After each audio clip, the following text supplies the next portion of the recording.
تعرف بحضرتك؟ مدام وفاء. ايه مدام وفاء، ايه تتمنى ايه للسنه الجديده؟ اتمنى ان هي تكون سنه سعيده وتعدي بالخير على الكنيسه كلها، وكل اللي ليه امنيه في السنه الجديده ربنا يحققها له ويحفظنا في السنه دي. الاحتفال النهارده كان عامل ازاي؟ كان جميل جدا. اسمي مينا. اسمك ايه؟ مينا. خدت ايه النهارده يا مينا؟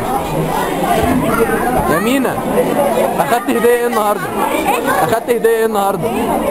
ايه ده؟ الوان؟ ماشي يا مينا. تتمنى ايه السنه الجديده؟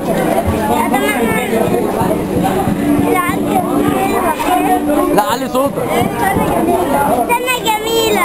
ماشي يا مينا. اسمك ايه؟ كرول. خدت ايه النهارده يا كرول؟ الوان. الوان برضو؟ تتمنى ايه السنه الجديده يا كرول؟ تعرف بيكي؟ النهارده الاحتفال كان عامل ازاي؟ كان جميل. الناس كلها الحمد لله. تتمنى ايه السنه الجديده؟ اتمنى ان هي تبقى سنه سعيده علينا وعلى الناس كلها ان شاء الله. امير ايميل القنبل. إيه تتمنى ايه للسنه الجديده يا استاذ امير؟ اتمنى الاول استقرار للبلد، وان شاء الله ربنا يخلينا نعدي المرحله دي بسلام، والمرحله الجايه تكون احسن من اللي فاتت. نبتدي بقى التنميه ونبتدي نطور من نفسينا. دي نمره واحد. اتمنى لكنيستنا برضو ان في عهد بقى البابا تودروس الثاني ان هو يكمل مسيره البابا شنوده، ويبقى خلف صالح ليه، وان هو يقدر يكمل اللي هو بناه في الاول، ويقدر يحافظ على سلام الكنيسه. النهارده الاحتفال كان عامل ازاي؟ الاحتفال كان رائع النهارده. بالنسبه للاطفال تحت كانوا عاملين بروجرام رائع. تعرف بحضرتك؟ مريانا عادل. استاذ مينا ايه رايك في الاحتفال النهارده؟ الاحتفال كان رائع ويعتبر احسن من كل سنه ومنظم وجميل والولاد انبسطوا. تمام. تتمني ايه للسنه الجديده؟ اتمنى السلام لمصر والكنيسه. تمام شكرا يا فندم. تعرف بيكي؟ لا علي صوت. ايه النهارده اخدت ايه؟ انا شايف في ايدك هديه. حصاله؟ تتمني ايه للسنه الجديده؟ لا انا اكون مبسوط. اسمك ايه؟ اسمك ايه؟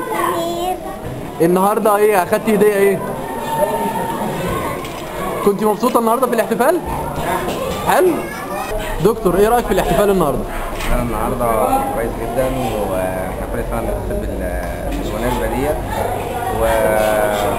وبتمنى تفضل على طول ونفضل الدنيا كويسه يعني الدنيا حلوه. ايه تمنيتوا السنه اللي فاتت ما حققتوش تتمنى تحققوا السنه دي؟ بص انا كان نفسي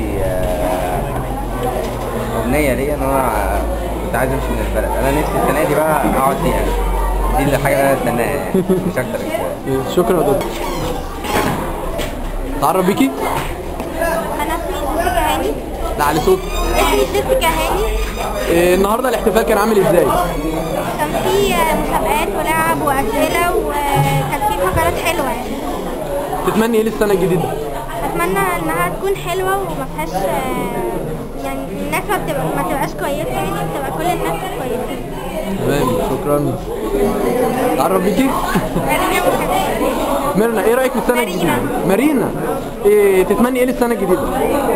ربنا يهدي مصر كده ومبقاش في مشاكل. تمام. النهارده حضرتي الاحتفال؟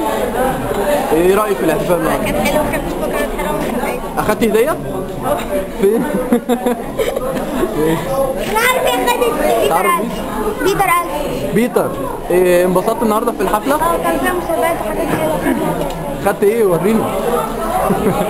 تتمنى ايه للسنه الجديده؟ ما يبقاش في بلطجات. تمام.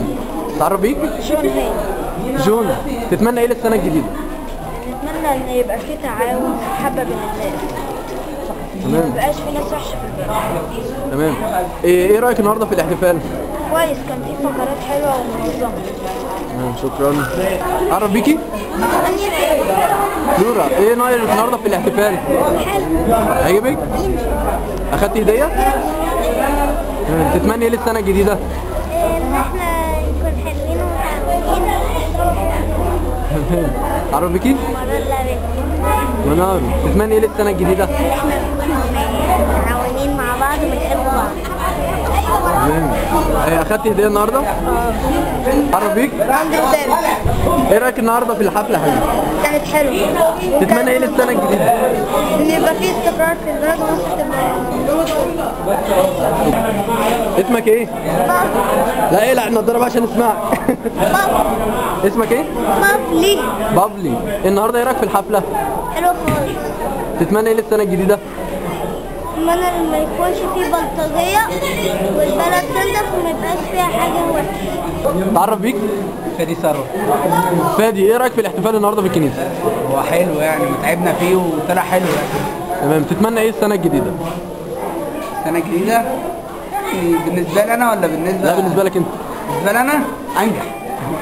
الحمد لله سنة يعني طالب متميز في كلية هندسة. معروف بالاسم عند كل الناس. المهندس رمسيس إبراهيم توما، أمين عام الخدمة في التربية الكنسية بكاتدرائية القديس أثناسيوس الرسولي، السيدة العذراء والقديس أثناسيوس الرسولي بدمنهور. حضرتك تتمنى ايه في السنة الجديدة؟ السنة الجديدة بتمنى إنها تكون خير وسلام على مصر كلها وعلى الشعب المصري كله، وإن الشعب المصري كله كل واحد فيه ينال أمنيته ويحل السلام والبركة والاتحاد بين طائفتي الشعب. إن الأمور السياسية في البلد إنها تتوحد، الشعب المصري كله يتوحد على رأي واحد وعلى كلمة واحدة، إن الشعب المصري كله يحل فيه السلام علشان نقدر إن إحنا نتقدم وإن الاقتصاد يتقدم في البلد. بدون سلام، بدون راحة، بدون اتحاد لن يكون هناك تقدم اقتصادي ولن يكون هناك سلام في البلد. بالنسبة لما حدث في ليبيا، احنا بنأسف جدا للي حصل في كنيسة ليبيا، وان دي اكيد جماعة من المتطرفين اللي ما بيعملوش على سلام البلد ولا يعرفوا اي حاجة عن السلام ولا يعرفوا اي حاجة عن الامان للبلد. السلام والامان هم السلاح اللي هيجيب السياح للبلد. لو كان في سلام ولو كان في اطمئنان، السياحة هتنتعش والبلد كلها هترتاح. انما بدون السلام وبدون الاتحاد بين طائفتي الأمة هيبقى في صراعات، والصراعات بتطفش أولا السياح وثانيا المستثمرين، يبقى حال البلد كله هيقف. يبقى إذا أول حاجة بنتمناها للبلد السلام، ثاني حاجة الاطمئنان، ثالث حاجة الرخاء في البلد. شكرا.